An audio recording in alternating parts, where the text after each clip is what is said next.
All right. Hey, Alex Williams, the New Stack here. Joining me today is Dan Lorenc. Hey, Dan. That's correct. How's it going, Alex? Dan's an engineer at Google, and he's been working on Tecton, but I think more specifically the foundations of the new CD foundation that has been announced today at the Open Source Summit. I'm curious, what is Tecton, and perhaps you can then just kind of provide some context for it. Sure. So Tecton is an open source project. We announced today that we're donating it as part of the new Continuous Delivery Foundation. But Tecton is about setting up a set of shared best practices, specifications, and APIs for expressing continuous delivery systems on top of Kubernetes. So the idea is that we want to move the control plane of continuous integration and delivery to Kubernetes, but still support building artifacts that run anywhere. So whether it's Internet of Things, mobile, old VMs, physical hardware, we want to be orchestrating that stuff from Kubernetes, but deploying it everywhere. So when you're saying that about making it almost like its own control plane, is that what you're saying? Sort of, yeah. So today we talked to tons of customers that are starting their kind of migration to the cloud, migration to Kubernetes. And most of them already have some kind of setup for automating their deployments. They're almost all using Jenkins or something like that today, where it's running on some box that a developer has set up and is usually left running under their desk somewhere or in a closet. And that's how they deploy all their applications today. So they don't really want to change that during converting that a little bit. And so we're going to take that control plane, instead of running it on a Mac Mini or little machine under somebody's desk at work, that's going to be moved up to the cloud, moved up to Kubernetes. But we still have to support deploying to all of those other legacy targets that people are dealing with. So that's kind of where then the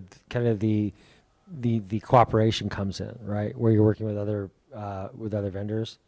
Exactly. So how does a vendor like CloudBees fit into that? Great question. So the continuous delivery space is huge. People deploying all software everywhere have to worry about deployment and deployment automation. So we can't solve this alone, and we can't solve this just for Kubernetes. So we need to work with vendors from all over, like CloudBees. They have some of the most expertise out there for building these complex deployment setups that deploy to any target all over the world. Mm-hmm. And then what about there's the companies like GitLab too. Like where does GitLab fit in? Yeah, GitLab is another great example. They have a full suite from source code management all the way through an artifact storage system, and then a product that can actually orchestrate deployments to Kubernetes today. So starting to work with them, standardize on these building blocks, the way people express these pipelines, the way these artifacts get stored, so that we can build out more secure, more repeatable solutions as people migrate to the cloud. More secure, more repeatable solutions as people migrate to the cloud. And through that, you're developing this network of APIs, essentially, that provide what? What are some of the APIs that are provided?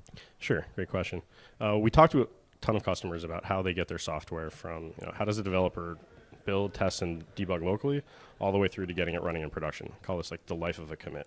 And you go to all these companies, and they all show us what they're doing, and they all think that they're kind of special snowflakes here, and they've got this crazy setup that nobody else has, and they're the only ones doing something like this.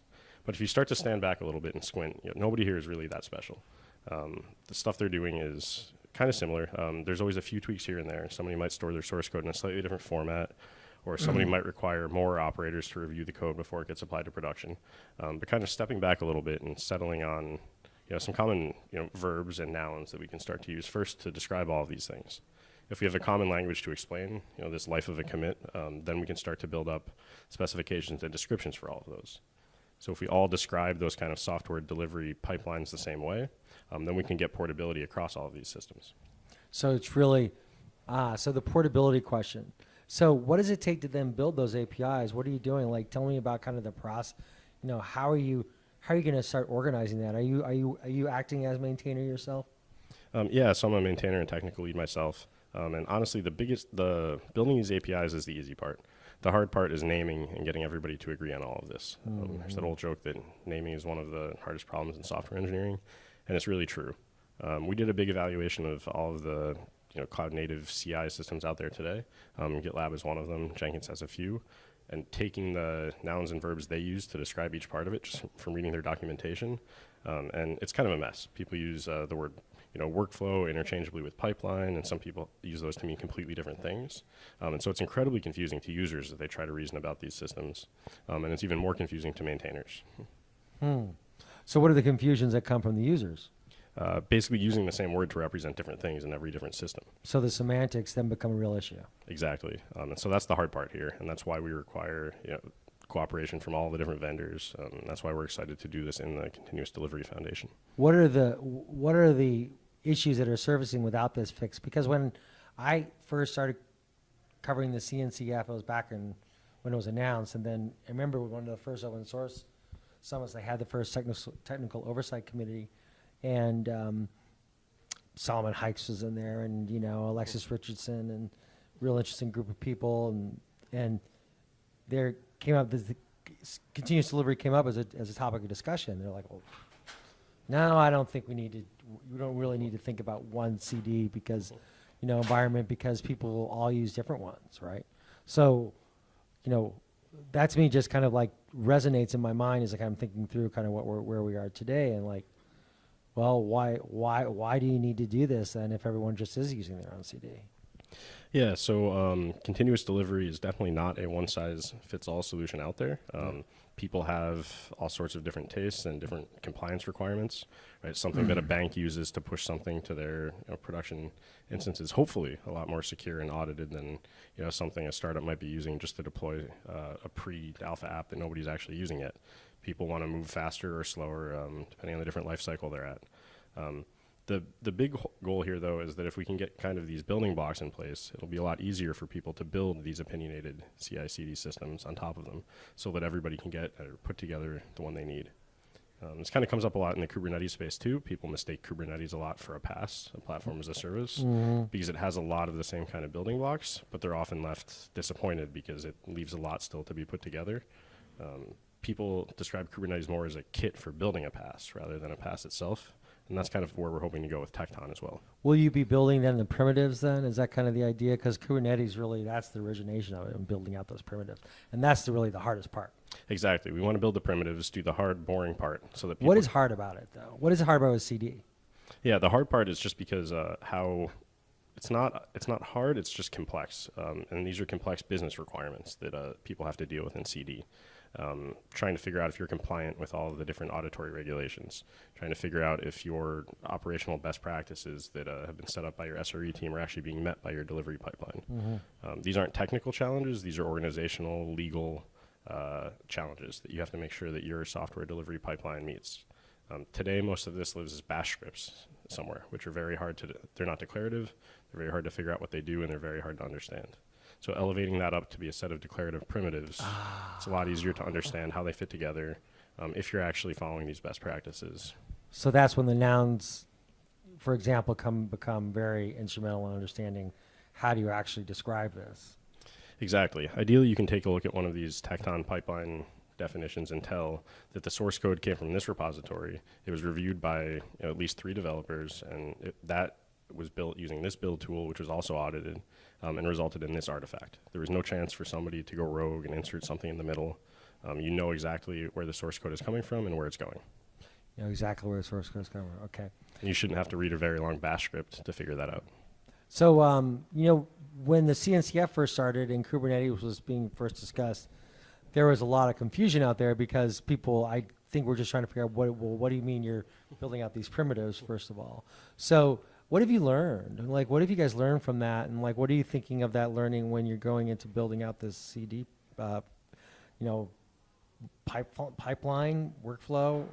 Whatever you guys are, however you are describing it. Yeah, we learned a lot of lessons from Kubernetes. The first one is probably just that working code wins. When Kubernetes was first released, it was a working system that people could set up. It wasn't the easiest to use. It still isn't. We have a long way to go, but it did solve a few problems for a few people. We can't just start in the abstract with white papers and API definitions. We have to get something out there working and iterate from there. Right. Well, Dan, I'm just thinking through kind of your role there. What is it your role going to be with the CD Foundation and kind of the Tecton project overall? Sure. Yeah, so I'm going to stay on as a maintainer of the Tecton project and spend most of my time contributing to that. I'm also going to be serving as a member of the Technical Oversight Committee on the CD Foundation, representing Tecton there. Who else is on the TOC right now? So we have a bootstrap TOC now with one representative from each project. So there's somebody from Spinnaker, somebody from Jenkins X, and somebody from Jenkins. Okay.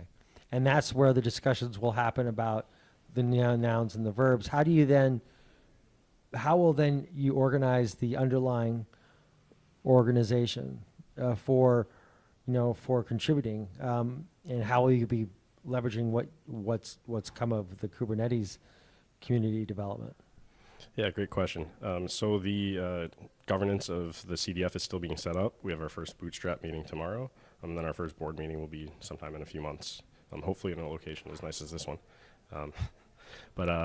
So look forward to reading more of that soon. Will there be an event? Will you do something around that? So the first board meeting is probably going to be at the Continuous Delivery Summit, which is a day zero event co-located with KubeCon, CNCFCon Barcelona. Okay. So that is in May, I believe. Right. Okay, great. Well, then there's a lot to look forward to. You're going to be busy, so I'm sure we'll be keeping in touch. And so thank you so much for taking some time today, and enjoy your stay here in Half Moon Bay, and good luck with the CD Foundation. Thanks a lot. Great.